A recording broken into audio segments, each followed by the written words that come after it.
Okay, another episode of the Couch Vlogs.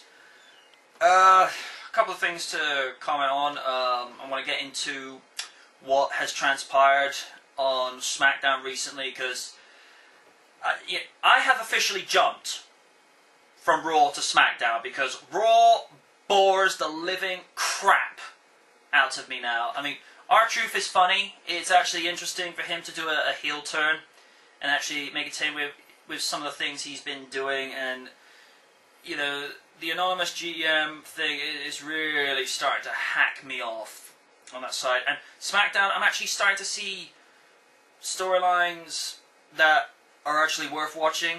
Although I think it is a bit lazy for Christian to do a heel turn. I mean, I know Randy is... I mean, I've accepted Randy is the better wrestler. You know, he's now an 8-time World Champion, 6-time WWE, 2-time World Heavyweight. But, you know, for Christian to just do a heel turn, what I like that he's not doing a heel turn like he would have had before from 01 to 05, where he'd be ranting, complaining and bitching. I mean, this time he's just saying, you know, I'm not doing this for you guys anymore. He's just doing it in a way that's, you know, he's just not whining about it. I mean, I do feel that he was kind of cheated out of the world title a little bit, but when I've been listening to some of the comments that people have been saying, the reasons why he had the belt taken off of him, it does actually make a lot of sense. I just really hope that this coming Sunday at Capital Punishment, where Orton defends the title to him in the third series of matches that we've had between Christian and Orton, I really hope it's the last time, because it's slowly starting to get boring. I mean, I'm not taking anything away from the two of them because they're great athletes. Say what you will, but Christian, despite the fact that he's never really been given that push that he's deserved, he is, you know, a tremendous athlete when you consider some of the things he has done in his career. And Randy Orton, as the World Heavyweight Champion, is a really good successor in Edge's departure and retirement. I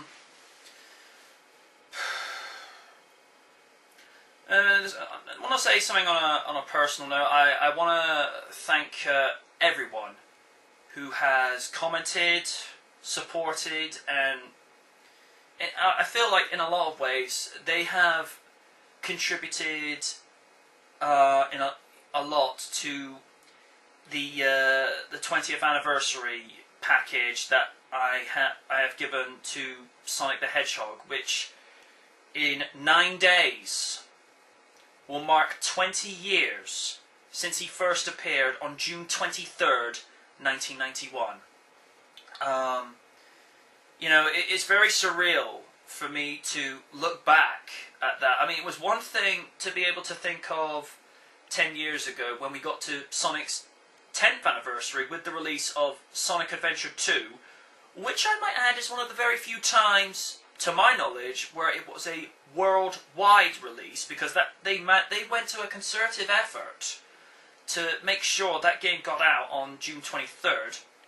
Although around that time, there's a shop in Bristol on Merchant Street. It's not there anymore since they've changed the setup so much. But there was a game shop in there. They were selling it a day early. Like I'm gonna complain. But no. You know, when I look back at 20 years of the fastest thing alive, the hedgehog with attitude, the blue blur, the speed demon, any conceivable nickname that you can think of to describe this gaming icon, it's very overwhelming. The fact that 20 years ago, when all these other gaming characters were still there and he first came in, quite a few of them have disappeared, yet he has stood the test of time. Granted, he's done some games that were not as good as they should be, but 20 years later, he is still here. And Sonic has, you know what? I don't care. If this next bit makes me seem a little bit odd and lame, you know what? I don't care. I'm a very proud Sonic fan, have been for 20 years, but he has been a positive influence on my life. I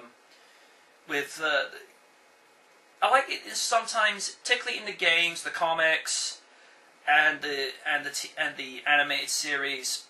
He will set the right message. He will set the right message to the audience without shoving it down your throat. And I mean, you could argue with the Sonic Says segments at the end of Adventures of, you could probably get the impression that they were trying to force these PSAs on you a little, but I don't think it was ever done to such an extreme degree like the Adventures of Captain Planet and the Planeteers, which I'm still surprised that's been around for as long as it has been, but that's for another issue. But no, when I went into writing Blue Reflections, like with anything that I do, I always go into these things with a very open mindset. You know, how would I want to be able to mark his 20 years of existence, but do it in a way where it's being formative, but it's coming from the heart. And to tell you the truth, probably the most difficult thing was doing the opening piece, because as some of you may know from 3 years ago, when I did the countdown to Sonic Unleashed, I did an 8-part series looking back at 17 years of Sonic. Yeah, I missed out a couple of things, but you know, it's very difficult to be as comprehensive as I could be with the limited time that I've got on downtime, because everyone knows I work full time. And I felt with Blue Reflections I did this is just my humble opinion, take it for what you will, but I honestly felt I did a very vastly superior job compared to Countdown to Unleashed. Because I wanted to be, like I say, informative, but I didn't want to delve too much. That would leave people yawning, which I have noticed some people have been doing with things like Yester shows. I don't seem to be getting as many comments, but that's an issue I'm going to address, because although I still love doing my on-camera work, I might actually start regressing back to more written work. Because as you know, particularly with things like special features and the couch vlogs, you know, all of that is pretty much unscripted, but at the same time I'm being organic and just telling it like I see it. Now, when I was doing the credits, because I thought, this is not one of those situations like what I do with, say, on the last couple of issues and specials of Nightwatch, where because I've started putting credits in, because I felt it was necessary. It's just the way the times are rolling now. And I've noticed Nostalgia Critic's been doing as well, which I also have to say, in my opinion, he has gotten better. I apologise if I have offended some fans, and yeah, I probably was a little bit out of line with some of my comments in the last few months, but, you know, we all have those little moments where we're a little bit off-key, so I do apologise for that. But anyway, when I was doing the credits, I felt like this can't be a very short credit piece. This has to be something that's not only going to resonate with all the hardcore fans like myself that have been with Sonic since the beginning, but also do it in a way that the younger audience is going to connect with 20 years of Sonic the Hedgehog. And originally I was going to include a lot of official Sega artwork, and it did look good, but it didn't quite have that personal touch. And then I thought of all my, you know, my good friends that are on DeviantArt, with the likes of Hayakane, Kahuna Lily, Myla Fox, I Like Pie 1100, along with Ninja Haku 21, and of course Derek the Hedgehog. I felt your artwork, specifically, it just really set the idea off, to try and cover 20 years of Sonic. And, if I get flamed or I get a couple of dislikes in the comments section below, then, fine. I'm not worried. Because a good friend once told me, when you're really passionate about something, something that you really feel, something that's close to you, real men cry. He knows who I'm talking about. But when I watched the finished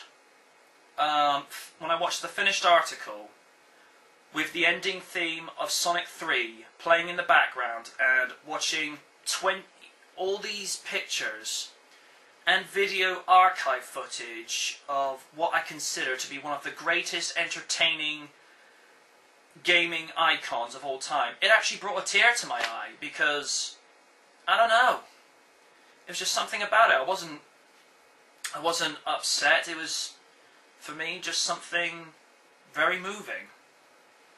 And I tell you, the fans, particularly on DeviantArt, they are some of the best artists ever. Particularly Myla Fox, and I forgot to mention J Foxfire. Girl is amazing with what she does with her artwork, but Myla Fox in particular, wow. I saw pictures that she has done of Sonic the Hedgehog where I've never seen it in that light before. Just blown away by it. And it's a guy called Default Deviant, and that guy's artwork, whoa. I wish they could do art styles like that in the games, because that was off the hook. But no, I took a lot of pride in watching those credits back, and to even people that didn't contribute to what I did for that.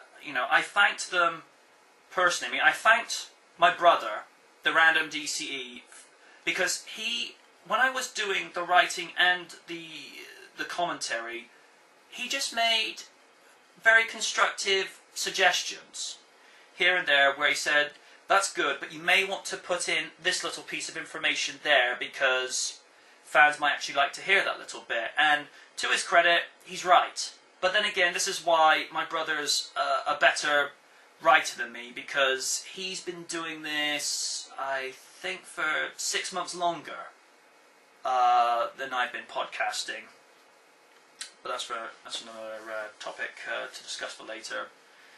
And to crediting people like my good friend, the X24 Rider, because he's one of those guys. He has stuck by me through everything. Doesn't always agree with everything I do, and that's fine, because buddies, pals, comrades, amigos, and fellow dudes, they're not always going to agree with what you do in any form of life, but he has stuck with me and respected what I have done through everything. There are some things he's not always going to comment on, because it's just not the place for it, and that's fine. But what he does comment on, I always take away constructively, because he's always got something very constructive and noteworthy to say.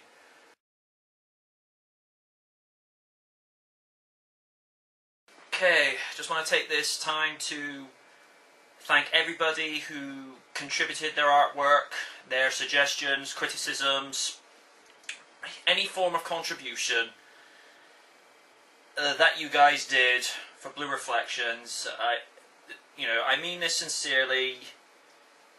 Thank you. Could not have done it without you. You guys are more awesome than I'll ever be, and thanks for your support. I appreciate it.